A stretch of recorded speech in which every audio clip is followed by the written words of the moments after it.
To sing or not to sing. A brief analysis of some of the considerations that go into deciding whether or not to have live music at your protest rally or other social movement event. You can find this missive in both written and podcast forms on Substack, on Patreon, and at davidrovics.com/thisweek. Many people have observed, for many years, how dramatically less music tends to be involved with protests in the US in recent years, and to some extent in other English-speaking countries as well, which tend to be very influenced by what goes on here. I have had a lot of experience singing at protests, as well as attending protests where there's no live music involved. In my capacity as a professional protest singer, to use the term invented by the media, I've become intimately familiar with many of the reasons why protest organizers decide not to have any live musical performers at their events. In the interest of helping people think through some of this stuff a little, and especially in the interest of aiding the pro-music contingent at any of those protest organizing meetings, I thought I'd go through some of the reasons why people decide not to have music, and consider the pros and cons of the different reasons. But first, I want to emphasize that there is a solid logical, practical, or ethical basis underlying all of the reasons why organizers would choose not to involve themselves with musicians. In some rare cases, depending on the circumstances, I'm sure it's the right decision not to have any live music in a protest. From my experience, it's overwhelmingly usually the wrong decision, but I don't want to dismiss the reasoning undergirding the many decisions not to have music at rallies as if they make no sense. I just want to argue that having live music usually makes more sense given the options. And how much sense does it make? This would be hard to overstate. Many historians and participants in making history have commented on the power of music within social movements. Many have said that without the music, the movement would have withered away or been defeated, but because of the fact that we were singing together all the time, this helped us persevere, not run away, and to feel the community that we had formed together in struggle. The music is what kept our eyes on the prize, to quote a famous song from the civil rights movement. Therefore, if the answer is, and so we shouldn't have live music at the event, we are almost certainly asking the wrong questions. Now, to get to some of the reasoning behind organizers deciding not to have live musicians at a rally and my responses to that reasoning. 1. It's a very serious issue we're protesting, and music might make us seem frivolous. The music industry has been promoting frivolous music for most of its existence in their music charts and radio stations, etc., which has colored the general perception of what music is all about. But around the world, they still know, and in social movements all over every continent, you'll traditionally and currently find music at the core of things. The U.S. in recent decades is an outlier as far as that goes. This very much includes the very places we may be protesting about. The Palestinians and others across the Arab world love music, and great politically charged music is everywhere at protests across the Arab world, and in society generally, where singers like Fairuz and poets like Mahmoud Darwish are household names. 2. Having music at a protest seems so antiquatedly 1960s throwback. In the U.S. and in some other countries, music at protests, or just politically oriented music generally, is associated with the 1960s. In the popular imagination, this is a negative thing because the 1960s are associated with things like hedonism, frivolity, utopianism, drugs, sex, and rock and roll. I and others would argue that the creation of these negative impressions about the 1960s and how deeply the movements of the period were connected to music and art has been a concerted effort on the part of the powers that be to put the genie back in the bottle and overcome Vietnam syndrome in all of its various forms, including the cultural one. Also, the 1960s was the last era of truly massive-scale social movement action that was heavily covered by the media, so we still associate the very act of protesting with the chants and songs we learned from the movies about the period. 3. There's not enough time, and there are too many people we want to have speak.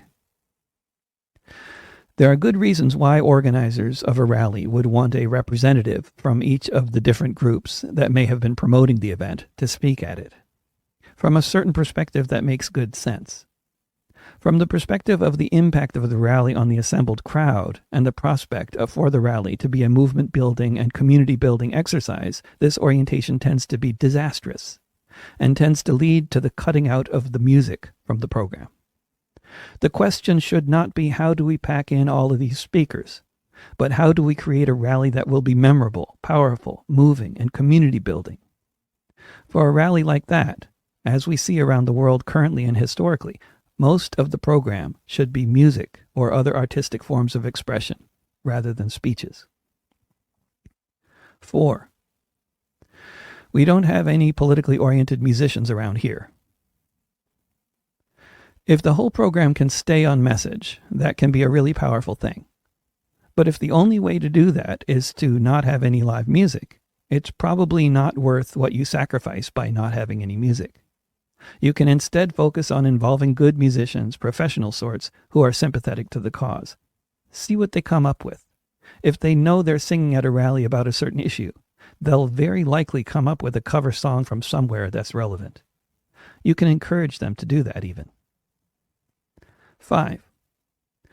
All the politically oriented musicians around here are preachy and cringe.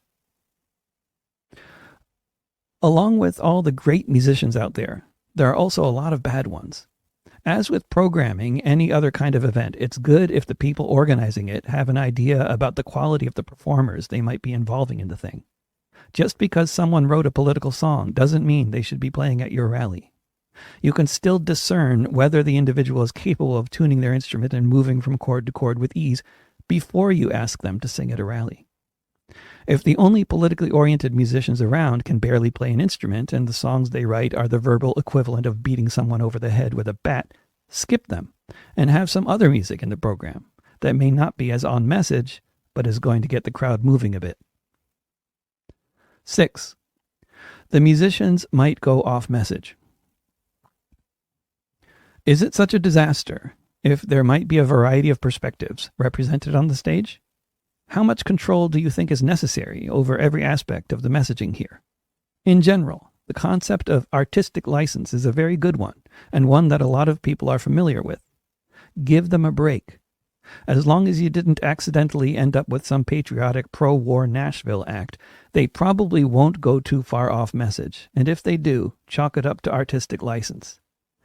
If they're good musicians and they're thematically in the ballpark, the overall impact will be positive. 7. We don't have a sound system. Rather than being a reason to not have music, this is actually a very good reason to be in touch with musicians. The people that own the sound systems you want to use for your rallies are largely musicians. Especially if they play in a band, they very likely own lots of sound gear. Unlike a lectern and condenser mic, which isn't very good for public speaking and really sucks for musicians, the gear that the musicians have will work for them as well as for the speakers, and much better too.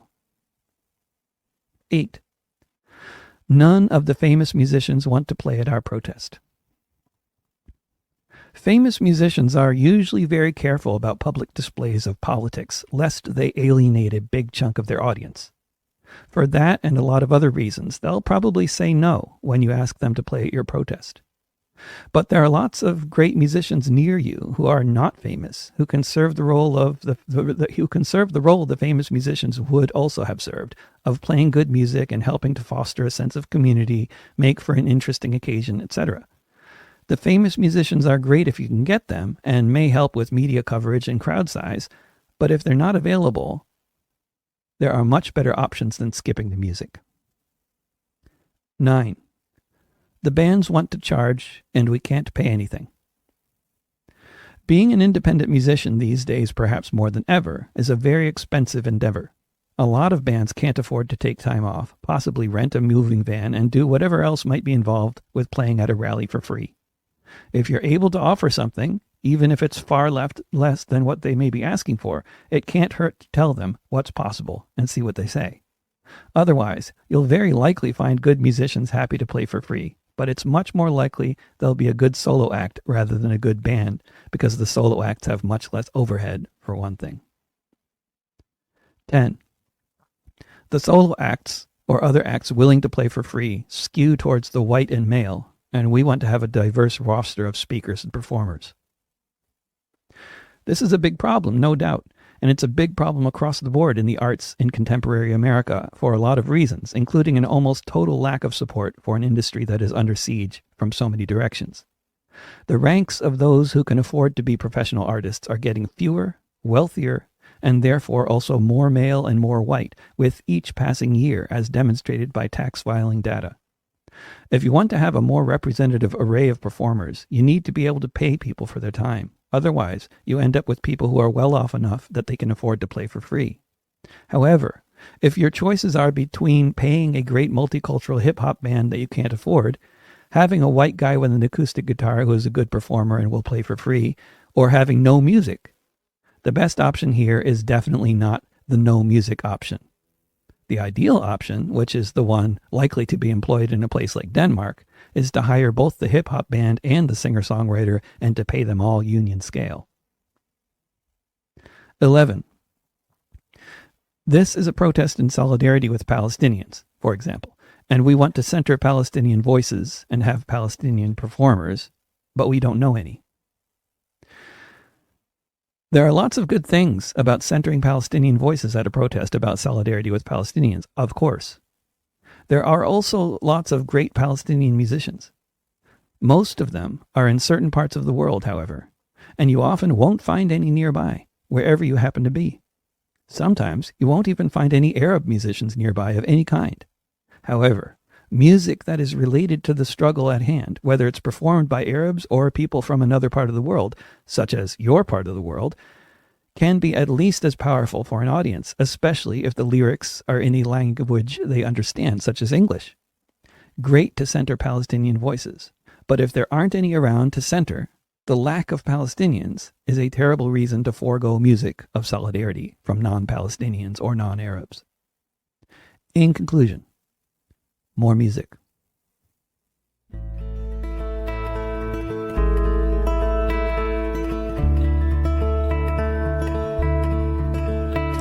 On the 25th of February, 2024, in protest against a US-sponsored genocidal war, as bombs were falling and exploding all around, burning up the bodies of the children on the ground, huddling in tents and just waiting to die, this young man could no longer stand to hear the cries. On International Drive in Washington, D.C., a young airman walked up to the Israeli embassy as mothers buried babies who had no milk within, as white phosphorus munitions burned off the people's skin, as the troops were firing on those trying to find bread, as the body count was building up to 30,000 dead.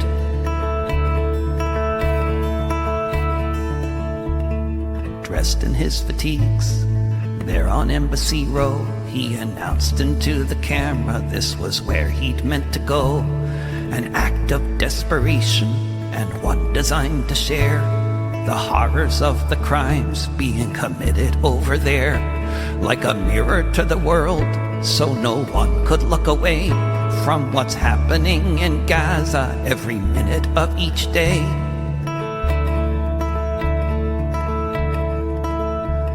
He stood in front of the building, as ready as he'd get. He put his phone down so he could live stream it on the net. When he lit the fire, on the day he chose to die, with no way to stop the slaughter, at least he had to try. As the flames rose up, yellow, red, and blue, did he look up at the cross and wonder what would Jesus do?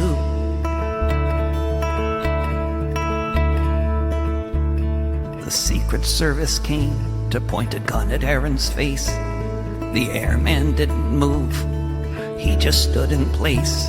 He'd come to make a spectacle, that was understood. If he couldn't stop the war, he'd do what he could, as his body burned before us in an unmistakable sign. Again and again he shouted out, "Free Palestine."